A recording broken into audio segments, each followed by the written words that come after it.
आपल्या घराचे हृदय म्हणजेच आपले देवघर, जिथून घरामध्ये सकारात्मक ऊर्जा, सुख आणि समृद्धी येत असते. पण तुम्ही कधी विचार केला आहे की ज्या देवघरात आपण तासनतास पूजा करतो, तिथेच नकळत झालेल्या काही चुका आपल्या विनाशाचे कारण बनू शकतात. अनेक घरामध्ये स्त्रिया किंवा पुरुष पूजेला बसतात, अशा काही चुका करतात ज्याने घरात दारिद्र्य येऊ शकतं. आजच्या व्हिडिओमध्ये आपण पाहणार आहोत देवघराचे असे काही अचूक नियम जे तुमचे नशीब बदलू शकतात. आणि व्हिडिओच्या शेवटी मी तुम्हाला देवघरात देवांखाली किंवा स्वतः बसताना वापरल्या जाणाऱ्या एका विशिष्ट रंगाच्या म्हणजेच लाल रंगाच्या आसनाबद्दल एक अत्यंत धक्कादायक सत्य सांगणार आहे, जे ऐकून तुमचे डोळे उघडतील. त्यामुळे व्हिडिओ हा शेवटपर्यंत नक्की पहा. जर या चॅनलवरती नवीन असाल तर चॅनलला सबस्क्राईब करा आणि शेजारील बेल आयकॉनलाही प्रेस करा, म्हणजे माझ्या सर्व नवीन व्हिडिओचं नोटिफिकेशन तुम्हाला मिळेल आणि तुम्ही एक पण व्हिडिओ मिस करणार नाही.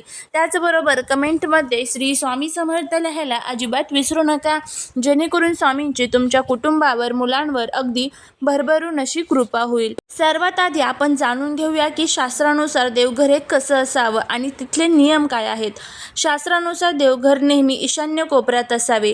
या दिशेला देवांचे स्थान मानले जाते. जर तिथे जागा नसेल तर पूर्व किंवा उत्तर दिशा उत्तम मानली जाते.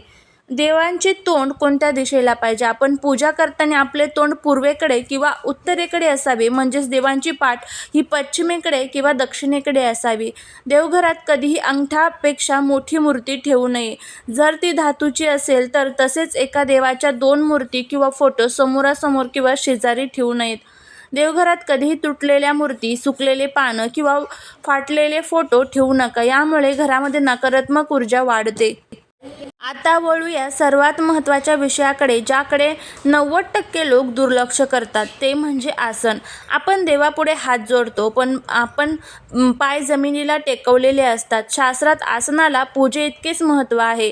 जेव्हा आपण मंत्रजप किंवा पूजा करतो तेव्हा आपल्या शरीरात एक आध्यात्मिक ऊर्जा निर्माण होते. जर आपण थेट जमिनीवर बसलो तर ती ऊर्जा जमिनीमध्ये वाहून जाते आणि पूजेचे फळ मिळत नाही. कधीही जमिनीवर थेट बसून पूजा करू नका. तसेच प्लास्टिकचे आसन, चटई, वर्तमानपत्रांचा वापर करणे शास्त्रात निषिद्ध मानले गेले आहे. तुमचे पूजेचे आसन फक्त तुमचेच असावे. घरातील एकाच आसनावर सर्वांनी बसवावे. प्रत्येकाचे आसन स्वतंत्र असले तरीही चालते किंवा एक जरी आसन वापरलं प्रत्येकाने तरी देखील चालू शकतं. पूजेनंतर आसन तिथेच टाकून ठेवू नये. ते व्यवस्थित घडी घालून आदरपूर्वक बाजूला ठेवावे. अनेक घरांमध्ये देवघरात देवांच्या मूर्तीखाली किंवा स्वतः पूजेला बसताना सर्रासपणे लाल रंगाचे आसन वापरले जाते. लाल रंग हा ऊर्जा, शक्ती आणि मांगल्याचे प्रतीक आहे. हे अगदी खरे आहे, पण शास्त्रानुसार जर हे लाल आसन तुम्ही चुकीच्या पद्धतीने, चुकीच्या देवांसाठी किंवा चुकीच्या दिशेला वापरले तर तुमच्या घरात हळूहळू गरिबी, क्लेश आणि कुटुंबाचा विनाश सुरू होऊ शकतो. आज आपण हेच पाहणार आहोत की कोणत्या स्त्री-पुरुषांनी देवघरात लाल आसन वापरताना अत्यंत सावध राहणे गरजेचे आहे. सर्वात आधी हे समजून घेऊया की शास्त्रांमध्ये आणि तंत्रशास्त्रामध्ये लाल रंगाच्या आसनाला एवढे मोठे स्थान का दिले आहे. लाल रंग हा अग्नी, तत्व आणि शक्ती दर्शवतो. जेव्हा आपण लाल रंगावर बसतो तेव्हा आपली एकाग्रता वाढते आणि पूजेतून निर्माण होणारी ऊर्जा शरीरात वेगाने प्रवाहित होते. या देवी देवतांसाठी अत्यंत शुभ लाल रंग आहे. माता लक्ष्मी, माता दुर्गा, हनुमानजी आणि भगवान गणेश यांना अत्यंत प्रिय हा रंग आहे.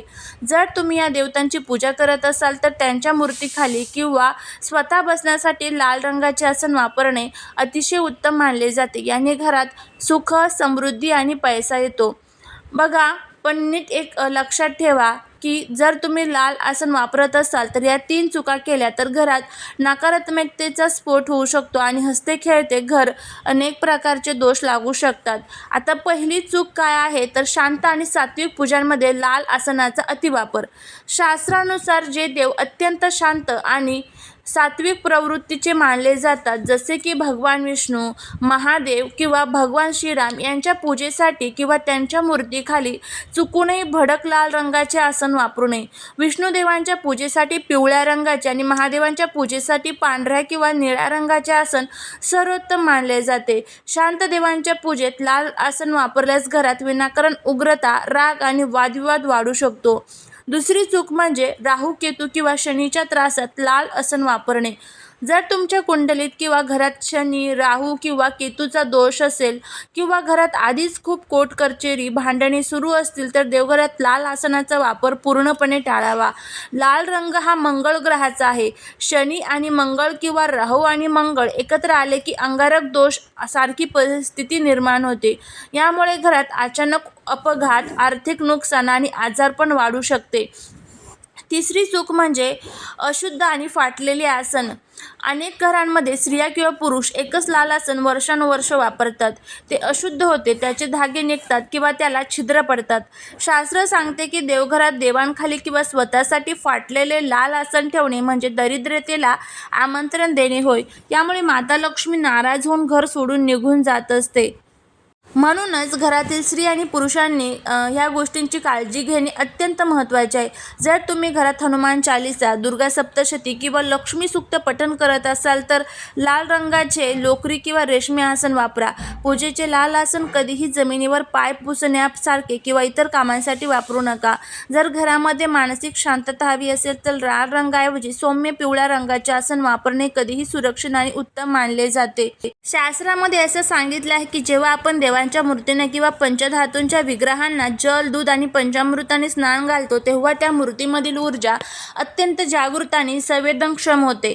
स्नानानंतर जसे आपण आपले शरीर स्वच्छ कपड्याने पुसतो तसेच देवांचे अंगवस्त्राने मऊ कपड्याने सुकवणे गरजेचे असते. त्यानंतर त्यांना पुन्हा देवाऱ्यात स्थापन करताना खाली आसन देणे अनिवार्य आहे. हे आसन देताना स्थिरता आणि आदर देण्यासाठी असते, पण यात रंगांची निवड खूप महत्त्वाची आहे. आता जाणून घेऊया रोजच्या पूजेमध्ये देवांच्या मूर्तीखाली कोणत्या रंगाचे वस्त्र किंवा आसन वापरणे सर्वात शुभ आहे. त्यामध्ये पिवळा रंग हा सात्विक, पवित्र आणि गुरुग्रहाशी संबंधित मानला जातो. जो भगवान विष्णू, श्रीकृष्ण, गणपती बाप्पा यांना पिवळा रंग अतिशय प्रिय आहे. जर तुमच्या देवघरात बालकृष्ण, विष्णू किंवा पंचयतन असेल तर रोज देवांना स्नान घातल्यानंतर त्यांच्याखाली पिवळ्या रंगाचे सुती रेशमी आसन आवर्जून वापरा. त्यानंतर आहे पांढरा रंग. पांढरा रंग जर तुमच्या देवघरात महादेव, शिव, अन्नपूर्णा माता किंवा कुलदेवीचा चांदीचा टाक मूर्ती असेल तर स्नानानंतर त्यांच्या खाली पांढऱ्या रंगाचे आसन आवर्जून वापरा. यामुळे एकाग्रता येते, घरातील वादविवाद कमी होऊन शांततेचे वातावरण निर्माण होते. तर अशा पद्धतीने हे 2 रंग आहे हे शक्यतो करून वापरण्याचा प्रयत्न करा. जर तुम्हाला हे 2 रंग वापरायचे नसेल तर तुम्ही लाल रंगाचे पण आसन वापरू शकता, पण फक्त जे नियम सांगितलेले आहे त्या नियमांचं पालन करून. आता बघा पुढचं म्हणजे स्नानानंतर आसन ठेवताना आपल्याला कोणत्या 4 चुका टाळायच्या आहेत. त्यामध्ये अशुद्ध किंवा ओले कापड वापरणे. देवांना ज्या कपडाने पुसले आहे तेच ओले कापड कधीही देवांच्या खाली आसन म्हणून ठेवू नका. आसन नेहमी कोरडे आणि स्वच्छ असावे. काळा किंवा गडद निळा रंग. देवघरात देवांच्या मूर्तीखाली चुकूनही काळ्या, गडद निळ्या रंगाच्या करड्या रंगाचे वस्त्र टाकू नका. हे रंग पूजेमध्ये नकारात्मकता वाढवतात. अनेक जण चांदीचे किंवा लाकडाच्या सिंहासनावर थेट मूर्ती ठेवतात. तसे न करता सिंहासनावर आधी लहान स्वच्छ वस्त्र अंतरावे आणि मग त्यावर देवांची स्थापना करावी. थोडक्यात सांगायचं तर जर तुम्हाला रोजच्या पूजेमध्ये रंगांचा गोंधळ टाळायचा असेल तर पिवळा रंग हा सर्वात सुरक्षित आणि उत्कृष्ट पर्याय आहे. जर तुम्ही रोज देवांना स्नान घातल्यानंतर त्यांच्या खाली पिवळ्या रंगाचे कापड बिछवू शकता. हे शास्त्रशुक्त आहे, यामुळे घरातील वास्तुदोषही दूर होतो. तर अशा पद्धतीने आपण संपूर्ण माहिती बघितलेली आहे. जर तुम्हाला हा व्हिडिओ आवडला असेल तर लाईक, शेअर आणि सबस्क्राईब करायला विसरू नका. भेटूया पुढच्या एका छानशा नवीन व्हिडिओत एका नवीन माहितीसोबत. तोपर्यंत सर्वांना श्री स्वामी समर्थ.